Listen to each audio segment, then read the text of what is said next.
Estados Unidos es el tercer país más grande del mundo y una de las 10 principales potencias mundiales. Y lamento tener que poner sal en la herida, pero la verdad es que esa posición internacional la obtuvo en gran medida gracias a que le robó a México más de la mitad de su territorio y sus riquezas.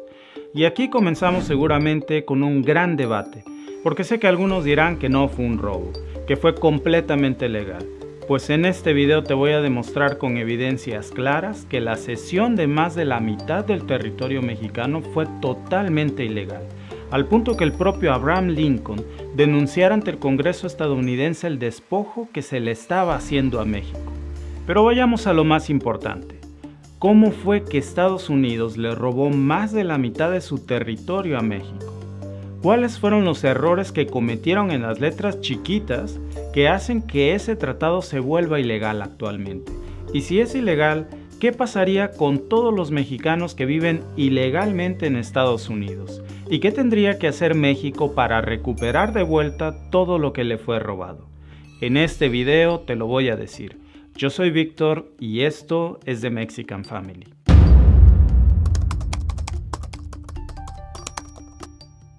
Pero antes quiero que veas esto.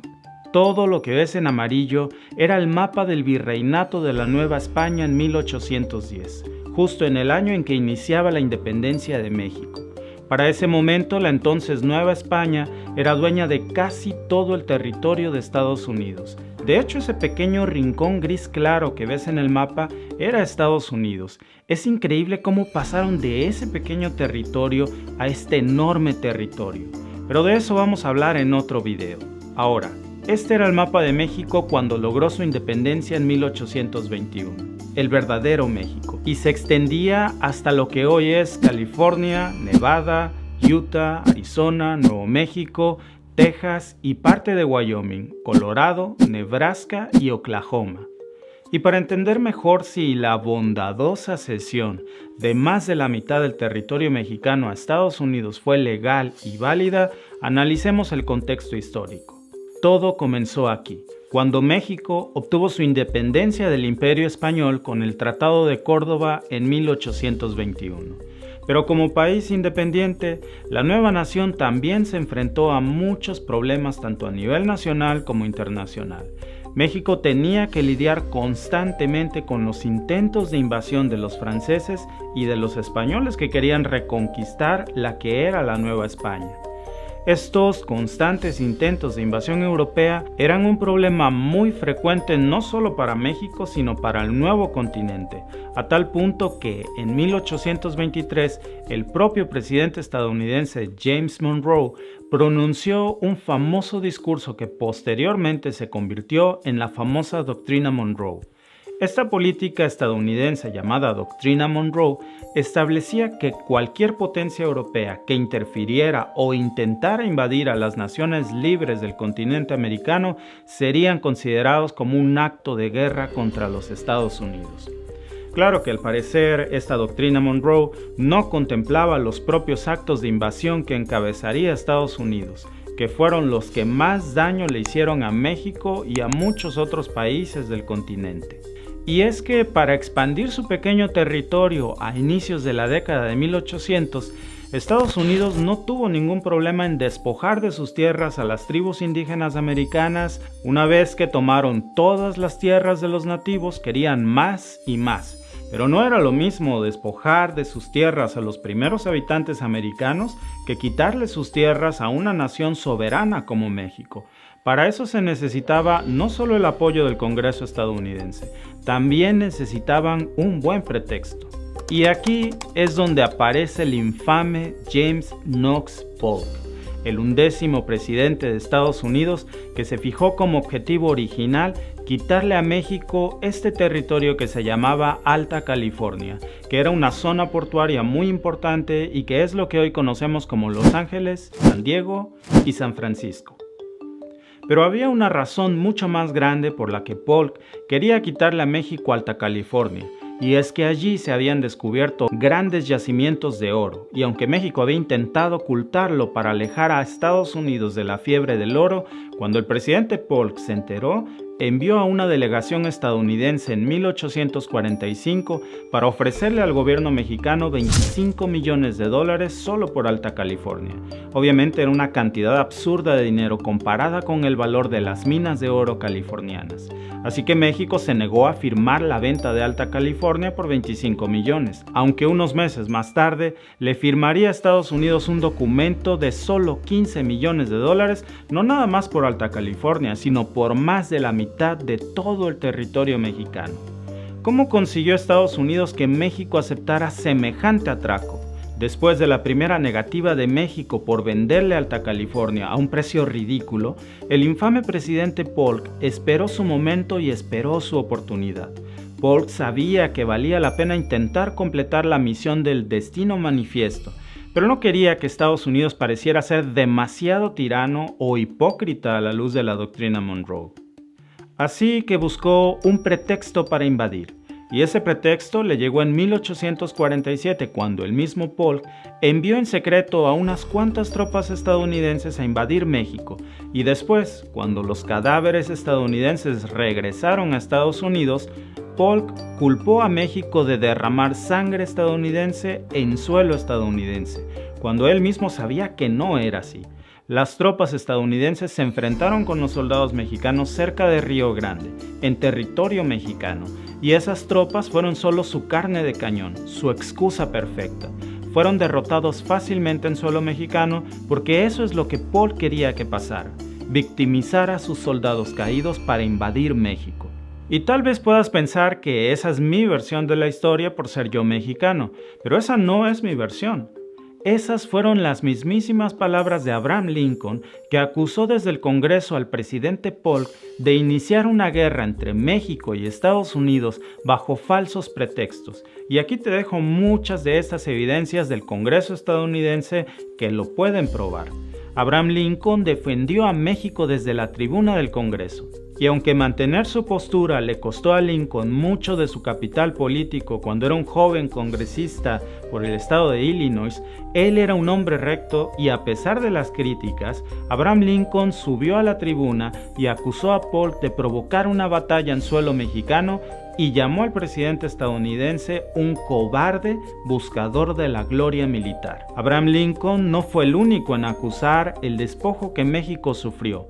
Muchos otros personajes importantes de la época como John Quincy, Adams y Henry Clay describieron según ellos con vergüenza y pesar que esa guerra había sido impulsada en un espíritu de rapacidad y un deseo desmesurado de engrandecimiento territorial estadounidense, que según sus propias palabras comenzó con un ataque premeditado de Polk, gracias a la cual, y cito las palabras textuales de Abraham Lincoln, una banda de asesinos y demonios del infierno tenían permiso para matar a hombres, mujeres y niños inocentes.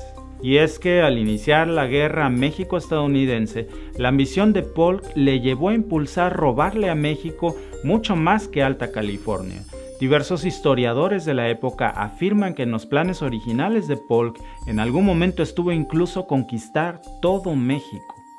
Y cuando el momento de la guerra llegó, con un ejército y una armada estadounidense superior en número y armamento, era solo cuestión de tiempo antes de que Estados Unidos derrotara a México, en un movimiento que incluyó el primer gran ataque naval estadounidense por el que el general Winfield Scott invadió la ciudad mexicana de Veracruz desde el mar, en lo que representó la operación anfibia más grande de Estados Unidos hasta la Segunda Guerra Mundial.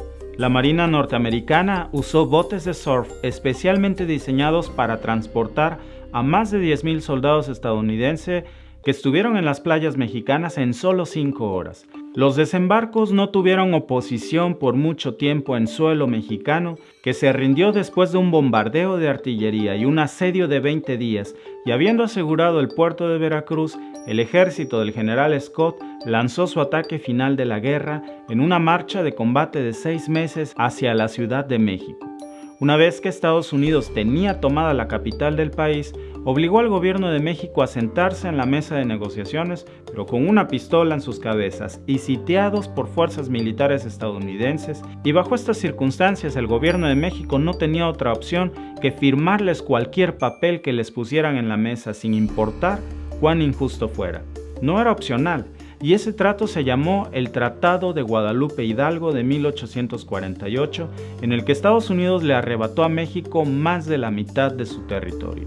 ¿Recuerdas la propuesta original a la que México se negó, por la que el presidente Polk ofrecía $25 millones solamente por Alta California? Pues para que dimensiones cuán injusto y de qué tamaño fue el robo, el Tratado de Guadalupe Hidalgo obligó a México a aceptar un ridículo pago de solo $15 millones por un territorio mucho más grande que el tamaño de Perú, que incluía las tierras mexicanas que se convirtieron ahora en California, Nuevo México, Nevada, Utah, Arizona, Colorado, Wyoming, Oklahoma, Kansas y también la provisión de hacer cualquier reclamo por el territorio de Texas.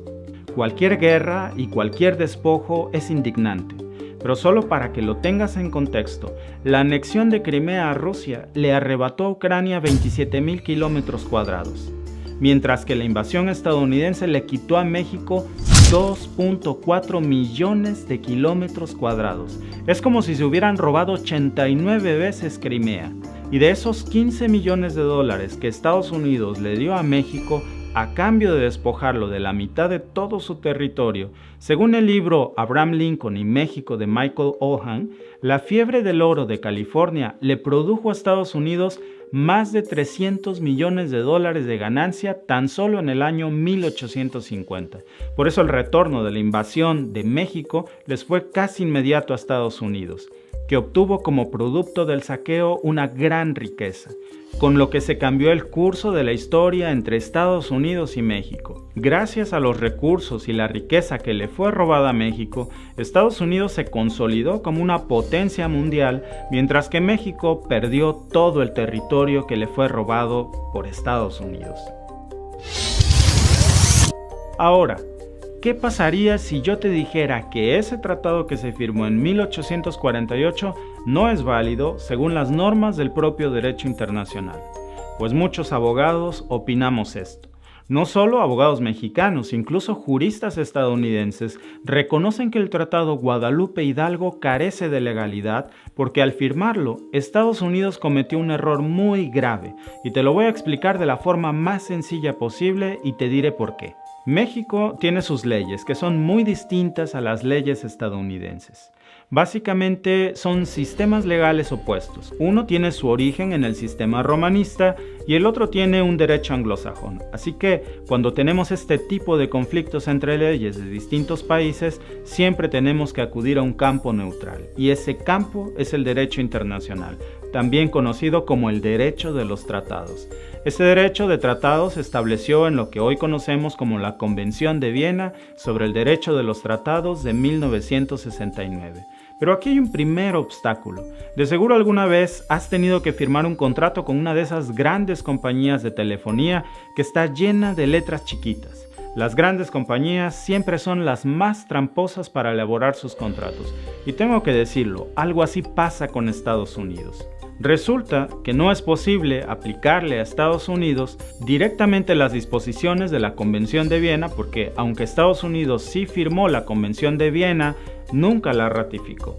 Para entenderlo mejor, es como si tú y yo hiciéramos un trato de palabra, pero cuando me pasaras el contrato, me niego a firmarlo. En teoría te dije que sí, pero en los hechos nunca me obligué a nada. Así pasó con Estados Unidos y la Convención de Viena. Y esto es muy decepcionante porque un país que es una potencia mundial y que exige que se cumplan las leyes en el mundo, debería de poner el ejemplo. ¿Por qué le corre tanto Estados Unidos a la Convención de Viena? Bueno, evidentemente porque medio planeta tendría mucho, pero mucho que reclamarle en el derecho internacional. Pero aún así hay una manera de exigirle la nulidad del Tratado Guadalupe Hidalgo. Y es que hay una excepción a la regla. Durante la conferencia que dio lugar a la famosa Convención de Viena, se reconoció que muchos aspectos, en realidad, de la Convención solo reconocían normas que ya existían en forma de costumbre en el derecho internacional. Y de esta forma, aun cuando Estados Unidos no haya ratificado la Convención, se le puede exigir el cumplimiento y el respeto de costumbres y normas internacionales que fueron reconocidas por la Convención de Viena. ¿Cómo cuáles? Bueno, la Convención señala específicamente en su artículo 52 que un tratado es nulo cuando se celebra recurriendo a la amenaza o al uso de la fuerza en la violación de los principios contenidos en la Carta de la ONU. Y aquí es donde Estados Unidos cometió un gravísimo error en la redacción del tratado, porque es más que evidente que el documento que Estados Unidos obligó a México a firmar está lleno de amenazas y con el uso de la fuerza. Desde su segundo párrafo comienza citando las calamidades de la guerra, y en su artículo 3 prácticamente condiciona que la única manera de que Estados Unidos retiraría todas sus tropas y liberaría los puertos y las aduanas mexicanas era una vez que México ratificara ese contrato leonino. Fue como un secuestro, y el pago del rescate era la cesión de más de la mitad del territorio mexicano a manos estadounidenses. Por eso es evidente que de aplicarse el artículo 52 de la Convención de Viena, todo lo que Estados Unidos le robó a México mediante ese acuerdo sería nulo. Pero para poder reclamar la nulidad del Tratado Guadalupe Hidalgo, forzosamente tendría que hacerlo el Estado mexicano a través del Poder Ejecutivo. Es decir, no es una demanda que tú y yo podamos hacer, sino que tendría que hacerla el presidente de México. Pero para no meternos con tecnicismos, solo tengo que aclararte algo. Aun cuando jurídicamente sí es posible anular ese contrato abusivo que le hicieron firmar a México, eso no significaría que Estados Unidos devolvería el territorio perdido, porque los tratados internacionales sobre fronteras establecen que una vez acordada una frontera, esta se tiene que mantener. Pero aun cuando la devolución del territorio robado no sería una de las consecuencias directas de la terminación del Tratado Guadalupe Hidalgo, sí existen otras maneras de compensar a México, que podrían sentenciarse y que francamente serían muy importantes no solo para el país, sino para cientos de mexicanos que se encuentran viviendo en Estados Unidos sin un estatus migratorio válido. Además de que México podría recibir una cierta cantidad económica como compensación que seguramente ascendería a una cifra exorbitante. Solo piensa en esto. Aún sin que te mencione los tecnicismos jurídicos que el Estado mexicano podría exigir, es lógico concluir que si se reconoce la nulidad del tratado y como efecto de esto el derecho a la ciudadanía de miles de personas que creen que viven en Estados Unidos pero que técnicamente residen en un territorio mexicano como Texas, California, Los Ángeles, por ponerte un ejemplo, en el que lo más lógico sería que el Estado mexicano exigiera un reconocimiento y la restauración de todos sus derechos como nativos para vivir y viajar y trabajar en tierras que ancestralmente eran parte de México. Y todo esto no sería un regalo ni una concesión, francamente sería un derecho internacional y una demanda justa para reivindicar la historia de la agresión a México y al saqueo de su territorio. Así como en su momento Estados Unidos tuvo que reconocer sus errores en contra de la esclavitud y el racismo contra los afroamericanos o en contra de la matanza y represión racista de los indígenas americanos. Para nosotros los mexicanos, esta sería la oportunidad de una reconciliación histórica con los territorios que alguna vez fueron nuestros y aunque nunca los veremos de vuelta, al menos podríamos exigir el reconocimiento al derecho de vivir dentro de sus tierras para cientos de mexicanos, miles de mexicanos a los que se les llama ilegales en una tierra robada. Déjame tu opinión en los comentarios y si te ha gustado nuestro contenido, suscríbete al canal. Yo soy Víctor y te veo en el próximo video.